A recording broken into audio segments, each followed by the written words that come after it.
Welcome to the Slop Farm. Enjoy the video.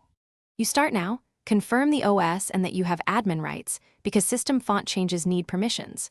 Open Settings, then Keyboard or Input Method, find the font or style entry. Once found, backup current settings or note defaults so you can revert. Then, select the keyboard app or input source you'll modify. Make sure to close other apps that might lock keyboard resources. You're ready to move into selecting or installing the new font style for your keyboard. Now choose a compatible font file. TTF or OTF are usually best. If required, download from a trusted source and verify the file.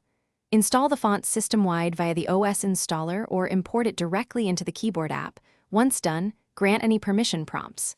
Next, map that font to the keyboard style or theme setting. Think of it as assigning a typeface to a profile.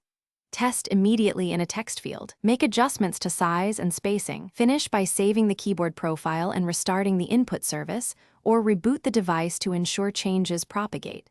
You should verify the font across key apps, messaging, browser, and editors, and adjust size or line height if characters clip.